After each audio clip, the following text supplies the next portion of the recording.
The problems at Terre Haute go beyond one race and streaming complaints. We've got details on that today. Plus, we'll talk a cryptic job post from Clauson Marshall, tonight's racing, and more. Let's go.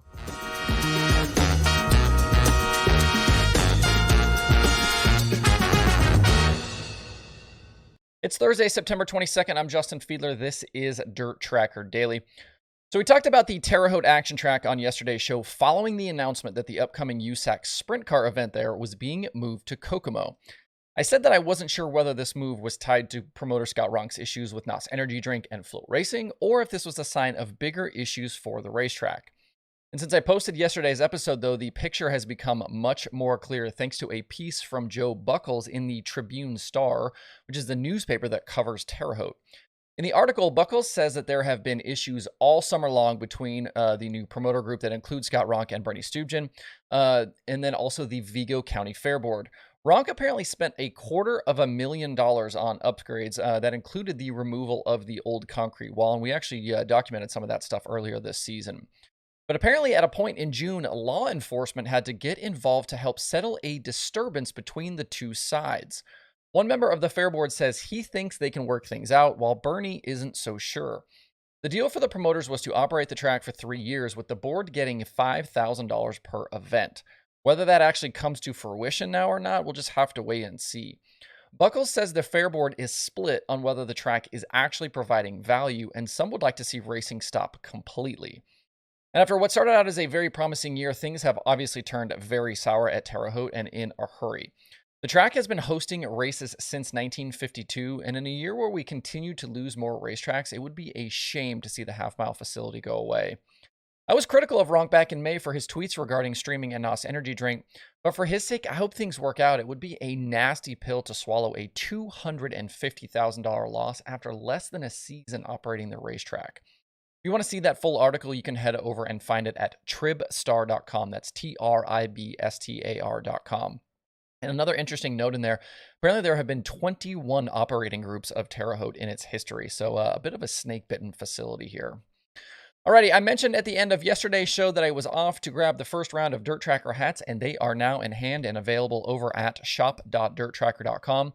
There are two options, both of them snapbacks. The one I'm wearing right now, obviously gray, has the Dirt Tracker logo on the side, on this side, and what I'm calling the driver on the front. It's actually a seated sprint car driver silhouette. The other is a black New Era 950, if you can see that on the screen there.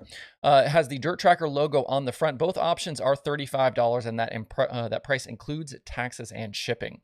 So what you see on the website is what you pay. When you go to checkout, $35 is $35. And as an added bonus, if you want to grab a t-shirt with your hat order, I've added a coupon code to get a discount. Use the code HAT, H-A-T, at checkout. You'll get 20% off any of the Dirt Tracker shirts with your order as well. And I've been sending t-shirt orders in poly bags, basically like little plastic bags, but I went ahead and sprung for some boxes to ship the hats in. I'm a hat guy, which you maybe couldn't have noticed from all the hats that I wear on the show. But it would piss me off to order a hat and have it show up crushed in a bag. So hopefully the boxes will keep the hats nice in transit. And thanks to all of you who have grabbed some gear up to this point, and to those that will do so in the future. The support is very much appreciated. If you aren't interested in the merch, that's cool too. Thanks for tuning in regularly anyway. All right, back to the dirt racing stuff. Tyler Courtney has obviously had a ton of success the last few years transitioning to winged sprint car competition. He grabbed a King's Royal victory, and he's set to wrap up his second straight All-Star title. There have been plenty of rumors about the future of that CMR team and Courtney, with a lot of signs pointing to full-time World of Outlaws competition. Yesterday, a bit of a cryptic tweet from the team has only added fuel to the World of Outlaws fire.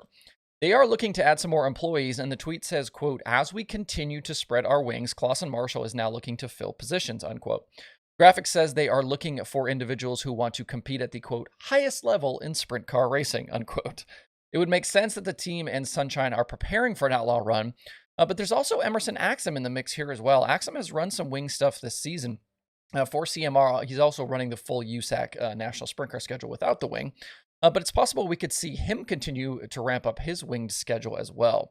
Looks like from this job posting, a lot of good stuff to come for CMR, and if you would like to submit your resume, you can do that to Tim Clauson at timclauson@CMR, or timclauson@me.com, excuse me. The tightening points battle for the USAC National Sprint Car Series is headed for Gas City I-69 Speedway tonight. They are running the James Dean Classic. Justin Grant is trying to win his first championship, but a tough night at Circle City last week has defending champion Brady Bacon now just 63 points behind him. And with 9 races still to go, Bacon has plenty of time to catch JG in the standings. The sprint cars have already been to Gas City once this season back in July during Indiana Sprint Week. Robert Ballou and Justin Grant swapped the lead multiple times that night, but it was Shane Cottle who stole the win, leading just the final lap. Things look good for Grant tonight, though, as he does have a recent win at Gas City, and of the drivers with multiple starts there in recent seasons, he has the best average finish. And as for Bacon, repeating what he did in 2021 was going to be tough. He picked up 41 top 10s in 43 races a year ago and had an average finish of 4.25. He's not nearly on that pace this season, but still has 4 wins and an average finish of 5.87. He'll need to keep grabbing podiums and top 5s down the stretch to keep the pressure on Grant.